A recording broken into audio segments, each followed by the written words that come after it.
I had just spent the winter exploring the estuaries and rears of this tiny slice of Cornwall, biding my time until it was warm enough to get the replacement boat to Scotland and pick up where I last ran out of cash, which was up around Skye somewhere. 3 blokes can eat a lot of food in 14 days. This is a delivery trip, so shoreside shopping will be minimal. I had a brief look at their charts. We've had several Labradors over the years. They're devoted dogs, devoted to their stomachs. She watches over the food trolley with something approaching real love, standing in the way where she hopes to precipitate a food-related accident of some sort. She stays until the trolley is completely empty. All hope is lost, and only then walks towards the boat. Get that off when we're ready to go, I guess. She may look as though she's sad to see us go, but it's the boatload of food leaving without her that brings such sorrow.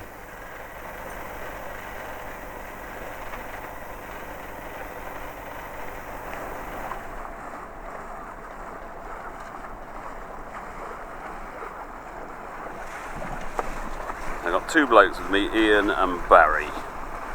Barry is a policeman from Michigan, and Ian is a hospital consultant. Cool. Yeah.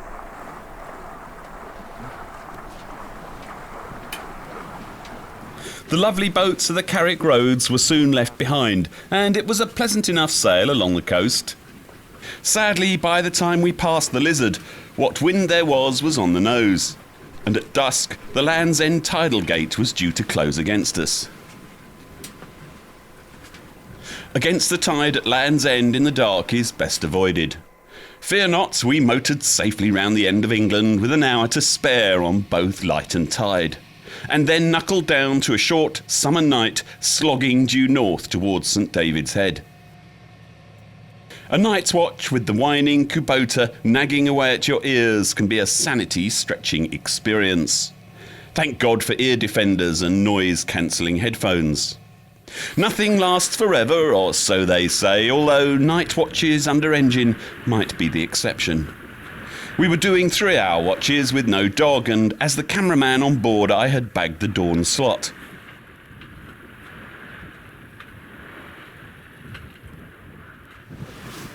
After a night of motoring at about 3.9 knots, breeze has picked up, as the weatherman predicted. It's moving across to the west. And thank God for after 6 hours or 7 hours we've turned off the engine. And the boat is doing what it's supposed to do, which is to sail. And the piece is marvellous. Dawns when underway are always inspiring in some way, even the dull ones. Such a relief after hours of darkness. And when that light arrives, almost anything looks good. The wind built perfectly through that day. The 7 tides sucked us in a bit towards Bristol, but then more than made up for it as we approached Pembrokeshire. The weatherman was predicting that the westerlies would be slowly building through the week, and my plan was to sail up the Irish coast. We would still get the strong winds, but not the lee shore, and there are lots of great Irish side harbours to hide in along the way. In the meantime, the George Channel was being lovely, although the tides here can run at a fair old lick. When out of sight of land and with sailing conditions like these, it's often hard for your brain to fully accept what is really happening to you. A just right 4 knots of boat speed through the water, plus 2 knots of tide, make the GPS miles spin past. Put the retreating tide against your boat, however, and checking the GPS can be a depressing affair.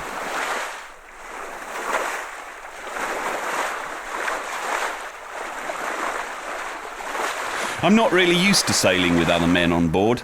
3 old blokes in a 26-footer is a tight squeeze, but the sailing was wonderful and the cockpit was a dry and harmonious place to be. If you needed some off-watch solitude, there's the foredeck or your own berth. It was turning out to be a lovely day underway. Barry made up what he insisted on calling a trail mix. You call that a trail mix, did you? This is a trail mix. Bloody Nora, man. American coppers eat it to help them stay awake on stakeouts. So he said. I did not much like the look of it, but I learned over the coming week that this stuff really works. It's got all the main food groups, you see. Fat, protein, sugar, salt, E-numbers and colorants. When mixed with strong coffee, it kicks off some pretty stimulating chemistry inside the human body. I've never encountered anything quite like it. All I can say is that it keeps you jarringly alert when on a night watch. We spent hours beam reaching and settled into the gentle rhythm and routine of a yacht underway. I generally leave blokes on watch alone to trim the sails the way they want them. A centaur does not take 2 people to sail it efficiently. During the day, the tiller pilot steered for about half the miles. The rest of the time we steered by hand, just for the pleasure of it really. For the night watches, the Ray Marine did all the work. It can hold a course in the dark better than any human being slowly driving themselves insane by staring at a dimly lit compass card for 3 hours. As an old racing man, I'm a terrible sail tweaker. Barry was also keen about trying to get the best from the lovely red Genoa and horrible tab mainsail. Ian generally took a more laissez-faire approach to sail trim, and nothing wrong with that at all.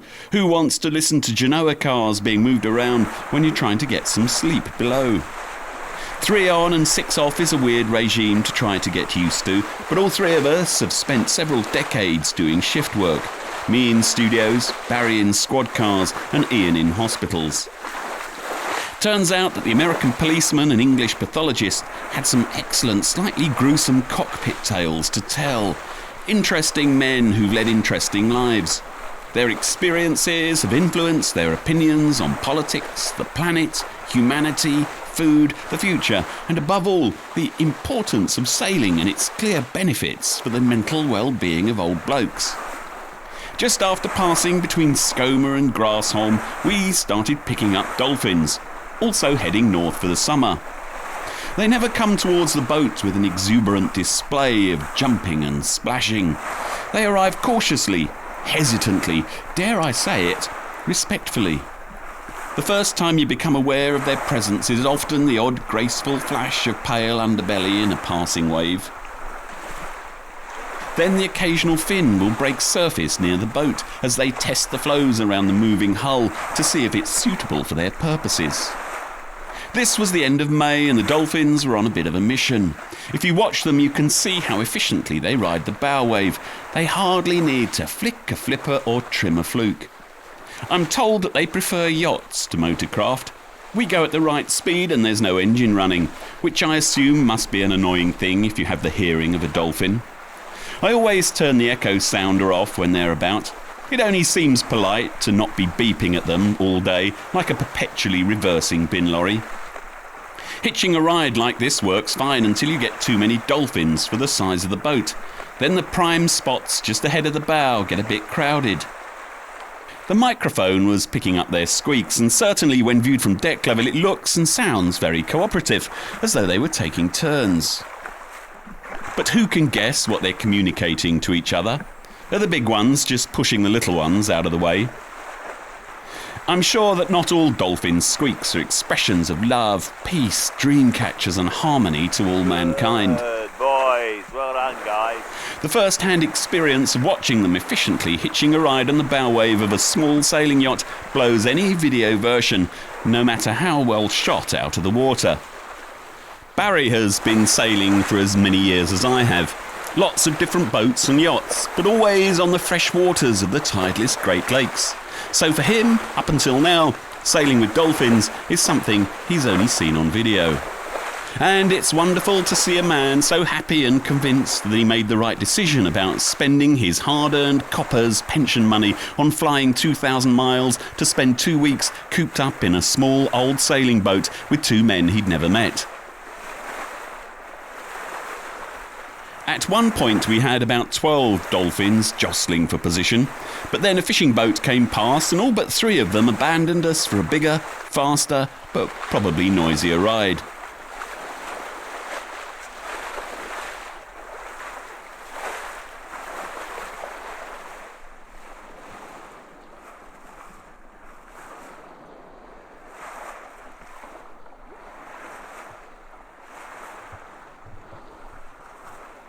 We had dolphins around us for much of that second night as well.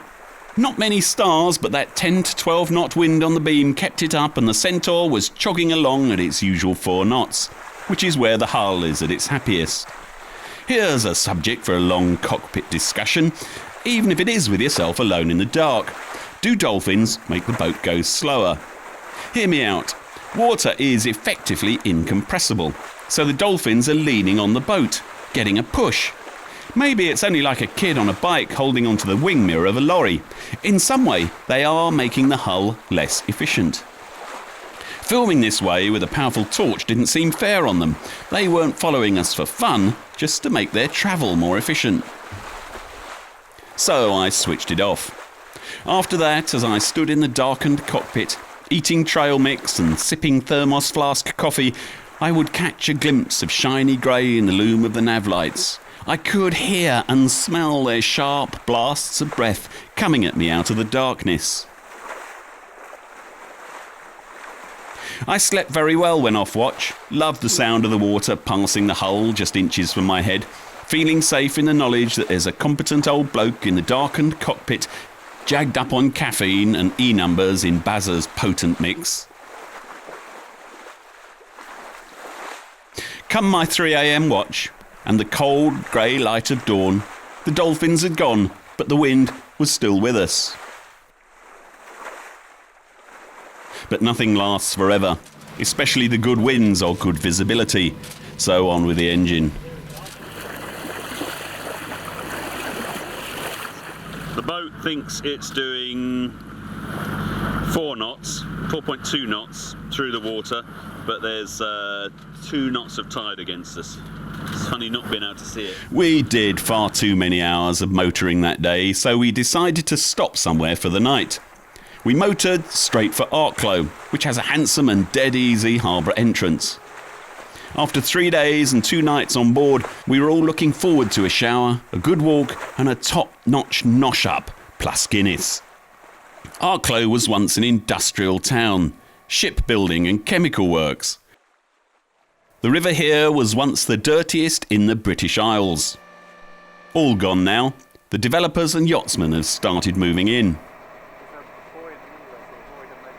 say the moorings are all tied together, so you might need to back. I think we'll go on the pontoon, shall we, lads? Yeah. We'll go at starboard side too on the pontoons then. And there's electricity there by the looks of things. Yeah. No rush, take your time.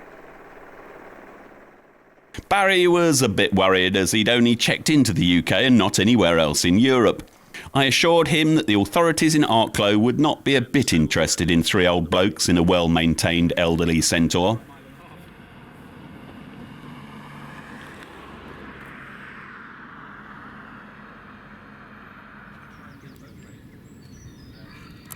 The 3 of us had a leisurely poker-nose around the old dockyard area, admiring and speculating about the past histories of local boats. Someone here has been creative with paint and old tyres, which sort of works. Arklow was the site of the bloodiest battle of the 1798 rebellion. The English professional artillerymen who held the town blasted grapeshot into the massed ranks of disorganised Irishmen fighting for their freedom from the oppressive boots of the English. 1,000 men were slaughtered where they stood. Hence the mural that goes, "Boats, boats, boats, bloody rebellion." As we walked through the town, we realised that it was Sunday night. Well, we got to Arklow too late to eat anywhere other than Eddie Rock's City Diner. So, we've just had hamburgers. Sorry, Barry. Disgustingly early start the next day, heading generally north along the coast, seeing how far we could get. The predicted stronger winds were on their way and they were due to get some more southerly in them, effectively killing the shelter offered by the Irish coast. However, the wind was blowing hard from behind. Dublin was only 50 miles away, downhill. There's about a knot of tide against us, but we have a brilliant southwesterly, southeasterly blowing us along the coast. Lovely piece of coast. Just had a nice night in Arklow.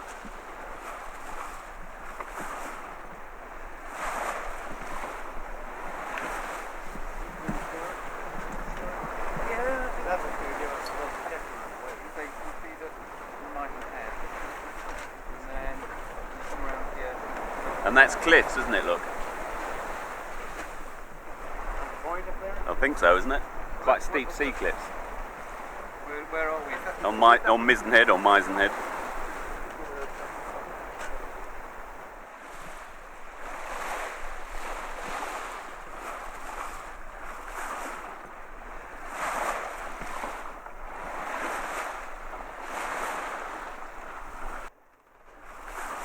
The other blokes were getting used to the way the Centaur handles the waves. She's extremely responsive to the tiller, but hates being sailed on her ear. It's quicker and more unpredictable on the helm. Yeah. Vancouver is a long-keeled boat. Yeah. And so, although it's You have to work harder on the tiller.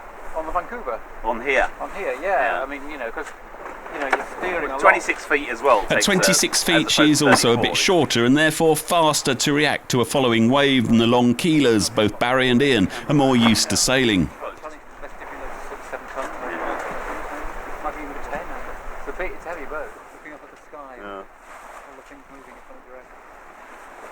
I'm doing okay so far.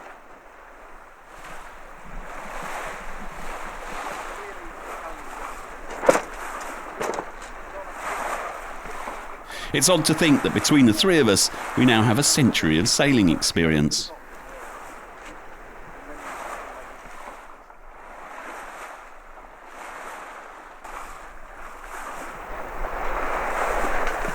Doing this, steering downwind, the Vancouver, you really, wouldn't be such a big deal.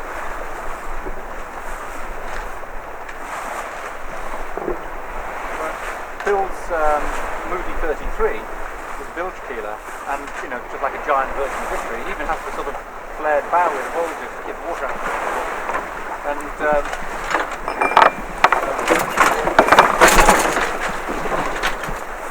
that's the same steering downwind on that, it's like this.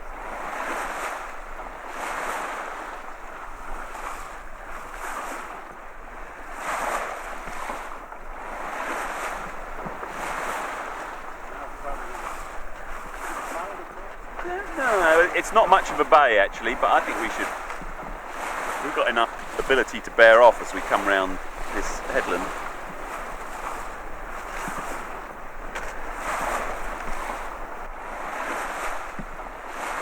Suddenly, it's all changed. Feel me a break.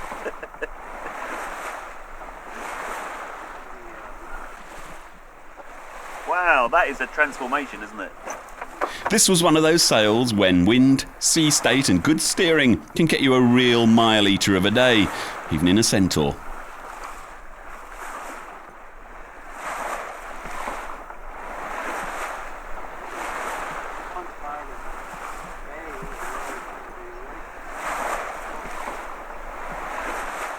The wind was blowing up her chuff and the following waves were building steadily through the day. The Centaur hull was starting to surf a little down the steeper ones. Wind's picking up again, isn't it?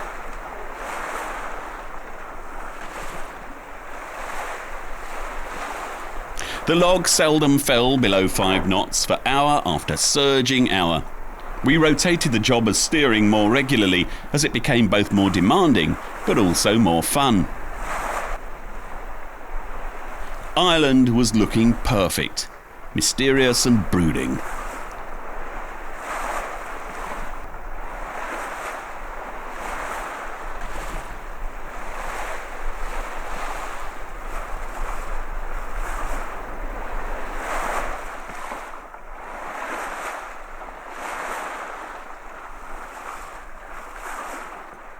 Just for the sake of it, we slipped between Dalkey and the mainland, making Ian and Barry a bit nervous about my gung-ho relationship with rocks.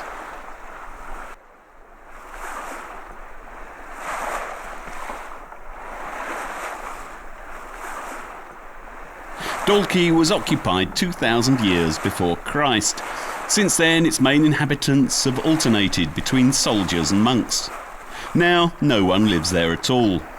Right, he's got it well weighted though, I have to say. In going through the gap, the biggest risk was, as usual, not the rocks, but getting snagged in fishing gear.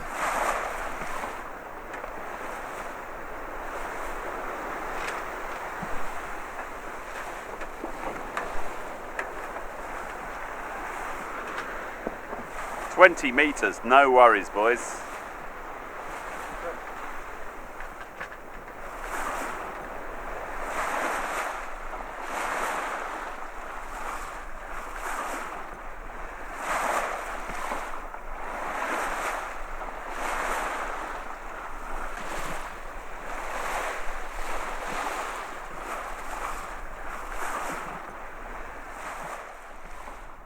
But the tide was surging under us, and as soon as we got around the corner, things flattened out nicely.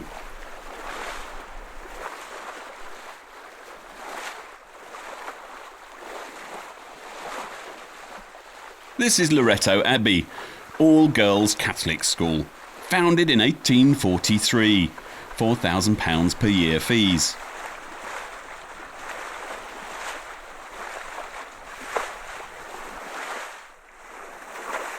The port of Dunleary is big enough for a ferry, and its arms point north and east, so the entrance was easy.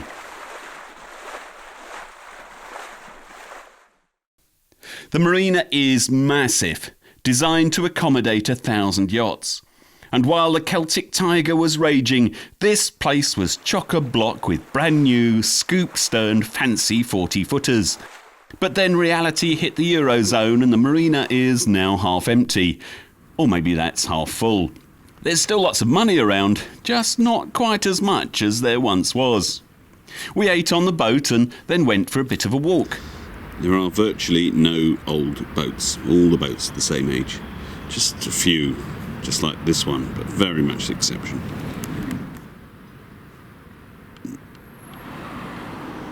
Cities always come as a shock when you amble ashore from a boat, straight off the pontoons and into real life.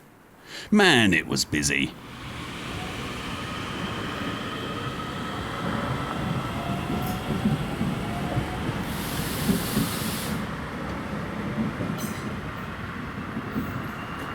And no one asked about passports.